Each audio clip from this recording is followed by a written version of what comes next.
Et quand la tristesse arrive, je sais tu es là, toujours près de moi. Bon samedi, déjà le 21 décembre, c'est vrai que ça sent Noël pas à peu près. Aujourd'hui, c'est l'hiver qui arrive officiellement. On s'en va rejoindre, comme on le fait tous les samedis matins, notre petite sœur Sourire. Elle doit être bien occupée, Sœur Angèle, à faire ses tourtières, toutes ces choses de Noël, je la connais. Elle en fait des choses dans le temps de Noël. Sœur Angèle.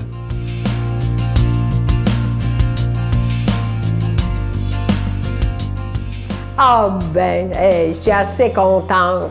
J'ai fini faire mes décorations de Noël. Si vous voyez comment... moi, j'aimais ça très simple, pas des grandes affaires.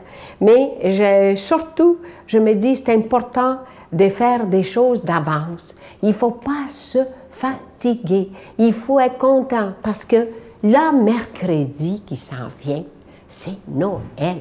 C'est la naissance. On est rendu. On a fait les 4 semaines de l'Avent. Et là, Jésus et Marie, ils sont énervés, là. C'est samedi, mais c'est mercredi qui va naître le petit. Écoutez bien, Jésus va être parmi nous. Il va être là.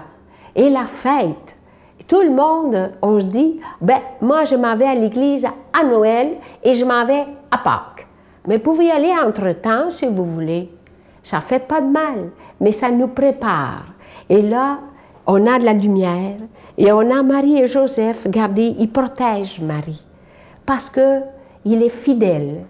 Il aime tellement que là, il est prêt à collaborer la venue de Jésus avec confiance, avec amour et avec cette immense pauvreté. Ce n'est pas les bébelles, c'est tout simplement les bergers. Il leur a annoncé, voici où je suis. Et là, quand vous allez au champ du berger, en Terre Sainte, vous allez voir en dessous d'un rocher, vous voyez là que Jésus est né, pauvre, dans une pauvreté totale, dans la paille. Mais la paille, c'est vivant, parce qu'il y avait du blé. Tout un symbole assez grand, un symbole que moi, ça vient me chercher. Ça vient me dire, regarde, on n'a pas besoin d'avoir un lit plein de plumes. On peut avoir un lit. Moi, chez nous, ma mère avait fait avec les plures de blé d'Inde, les petits, les plus tendres. Écoutez donc, quand on bougeait, on faisait un bruit, c'était effrayant. Mais on ne se réveillait pas, mais on était habitués comme ça. Ici, il faut que ce soit tout, il ne faut pas que ça bouge. Mais là, il était sous la paille qui gardait chaud, avec l'âne et avec tout simplement les petits moutons. C'est drôle, hein? Voyez-vous comment la simplicité. Et notre pape, François, je l'ai vu. Et lui, là, ça fait vraiment penser la venue de Jésus à travers les pauvres, à travers ceux qui ont besoin, pas d'autre chose que d'être aimés et surtout d'être vus, d'être connus. Notre Père qui es aux cieux, que ton nom soit sanctifié, que ton règne vienne, que ta volonté soit faite sur la terre comme au ciel. Donne-nous aujourd'hui notre pain de ce jour. Pardonne-nous nos offenses comme nous pardonnons à ceux qui nous ont offensés. Ne nous laisse pas entrer en tentation, mais délivre-nous du mal, car c'est à toi qu'appartient le règne, la puissance et la gloire pour les siècles des siècles. Amen.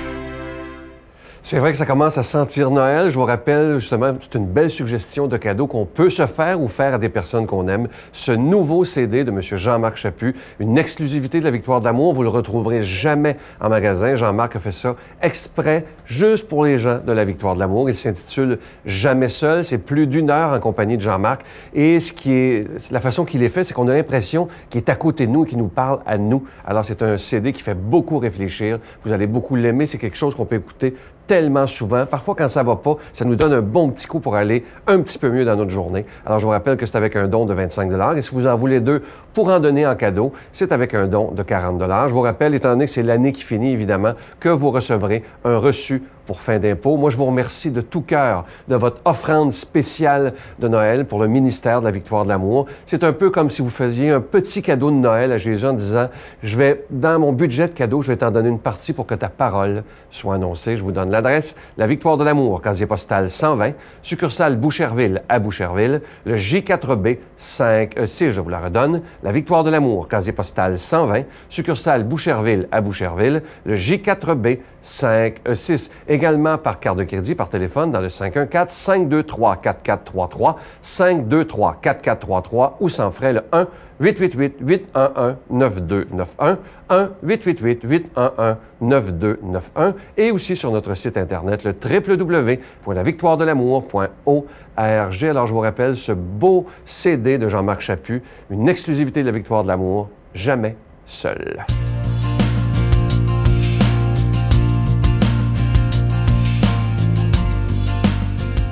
Mon Dieu, donnez-moi la sérénité d'accepter les choses que je ne peux changer, le courage de changer les choses que je peux et la sagesse d'en connaître la différence. Amen. Pour proclamer la parole de Dieu, cette parole qui peut tellement changer nos vies si on décide d'y croire totalement, on s'en va le rejoindre aujourd'hui pour la proclamation de l'Évangile, l'abbé Jean d'Ételot.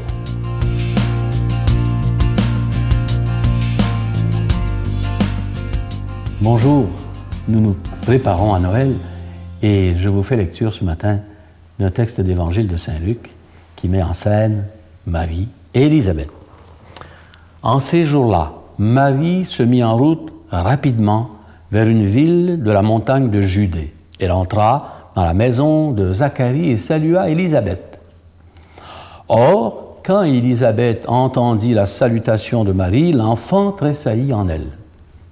Alors, Élisabeth fut remplie de l'Esprit Saint et s'écria d'une voix forte, « Tu es bénie entre toutes les femmes, et le fruit de tes entrailles est béni. Comment ai-je ce bonheur que la mère de mon Seigneur vienne jusqu'à moi? Car lorsque j'ai entendu tes paroles de salutation, l'enfant a tressailli d'allégresse au-dedans de moi. Heureuse celle qui a cru à l'accomplissement des paroles qui lui furent dites de la part du Seigneur. » Il n'y a pas longtemps, j'ai eu une visite inattendue à la fin d'une célébration dans ma paroisse. Un jeune qui est au collège, qui vient me voir et qui a des questions à me poser. Il s'identifie, il fait partie d'une église évangélique. Bon, il vient voir. Qu'est-ce qui se passe dans l'Église catholique qui n'est pas très loin de sa résidence? Et il me pose des questions. La première est la suivante. Bon, est-ce que vous autres, dans l'Église catholique, là, vous adorez la Sainte Vierge? J'ai dit, d'où ça sort, cette question? Mais évidemment, c'est des objections qu'on reprend tout le temps contre la manière catholique de faire les choses. Bon, j'ai dit, ben non, on n'adore pas la Sainte Vierge. Je dis, on respecte et on vénère des gens qu'on aime. Marie, c'est la mère du Sauveur, c'est la mère du Fils de Dieu. On n'est quand même pas pour la traiter comme n'importe qui. On la respecte, on la vénère, on ne l'adore pas. Mais il dit, vous la priez? Ben, on la prie. Non. On a, pour Marie, qui est la mère de Jésus, on a un peu l'attitude qu'on retrouve aux noces de Cana quand elle intervient pour aider les gens. Bon, Marie sert d'intermédiaire. On la prie de prier pour nous. Priez pour nous. Sainte Marie, Mère de Dieu, priez pour nous. On n'adore pas Marie. Ben non. Ah bon. Mais là, c'est autre dans la Bible, là, où, c'est foutu liste ta Bible, il y a plein de textes qui parlent de Marie. Au pied de la croix, à Cana, avec les apôtres à la Pentecôte. Marie, c'est pas n'importe qui. Ouais, ça le convainquait plus ou moins. Nous sommes habitués maintenant, nous, à ce qu'on a développé dans l'Église, une dévotion à la Sainte Vierge de toutes sortes de manières. Nous sommes habitués, mais parfois, notre manière d'en parler glisse du côté de donner peut-être plus d'importance à Marie qu'à son garçon. Et je connais des gens dont la dévotion mariale là, finit par effacer la figure du crucifié ressuscité. Bon, attention. Et dans la tradition de l'Église, à chaque fois qu'on a fêté, célébré un élément de la vie de Marie, c'était pour nous aider à comprendre mieux qui est son grand garçon. Pourquoi on dit que c'est la mère de Dieu, Sainte Marie, mère de Dieu? C'est une formule qui, en raccourci, dit Jésus, c'est le Fils de Dieu et c'est le Fils de Marie. Elle n'est pas la mère d'un esprit, elle est la mère d'un homme, d'un être humain, qui est aussi le Fils de Dieu, Dieu en personne. Et donc, on a une façon, dès le 2e siècle, on a nommé ça de cette manière, puis au concile, les premiers conciles au début de l'Église, où on se demandait qui est Jésus. On a toujours travaillé sur qu'est-ce qu'on peut dire de Marie, ça nous aide à comprendre qui est Jésus. Si on parle de la virginité de Marie, ça veut dire que ce garçon, il vient de Dieu. Et ça a une signification théologique. Si on parle de cette présence de Marie au pied de la croix, ça a une signification de un peu l'Église qui est toute représentée avec Jean au pied de la croix pour continuer à vivre la passion du Christ à tous les jours.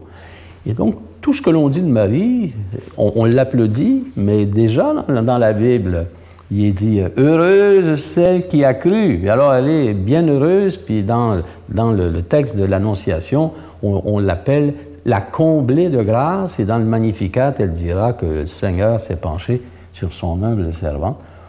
Je suis très fier, moi, de prier Marie, qu'elle soit notre présence de cœur auprès du Seigneur tout le temps, qui lui, nous écoute aussi. Et donc, c'est celle qui va mettre au monde le Fils de Dieu, il ne faut pas oublier ça. C'est pour ça qu'en arrivant à Noël, on n'a pas seulement à célébrer la naissance du ressuscité, mais on a à célébrer aussi la générosité de celle qui a accueilli la demande de Dieu de participer à ce mystère extraordinaire de sa venue au cœur de l'humanité pour vivre pleinement notre vie et nous apporter la vie éternelle. Je vous bénis de tout cœur, au nom du Père et du Fils et du Saint-Esprit. Amen. Bonne journée. Je vous salue Marie, pleine de grâce. Le Seigneur est avec vous. Vous êtes bénie entre toutes les femmes, et Jésus, le fruit de vos entrailles, est béni. Sainte Marie, Mère de Dieu, priez pour nous pauvres pécheurs, maintenant et à l'heure de notre mort. Amen.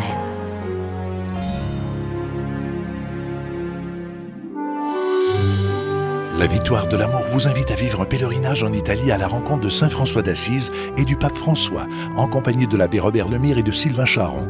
Nous visiterons Assise, Florence, Cassia, Orvieto et Rome. Nous assisterons aussi à une audience générale en compagnie du pape François au Vatican, du 25 mai au 5 juin 2014. Informations et réservations, voyage intermission au 514-288-6077. Sans frais, 1-800-465-3255. J'ai le privilège d'aller à Rome et à Assise, vivre une expérience incroyable avec Saint François et le pape François aussi. Donc venez avec nous, vous allez voir, vous allez découvrir des choses extraordinaires. Venez!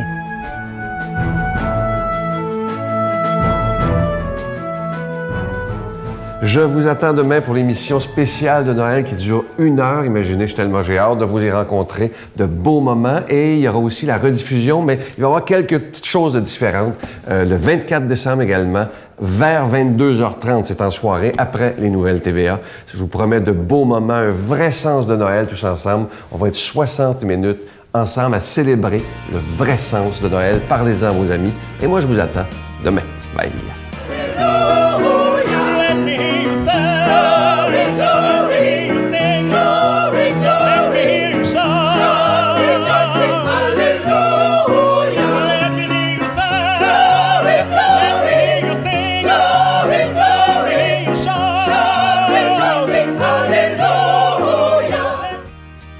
La Victoire de l'amour remercie de tout cœur les Résidences Soleil de leur accueil si chaleureux.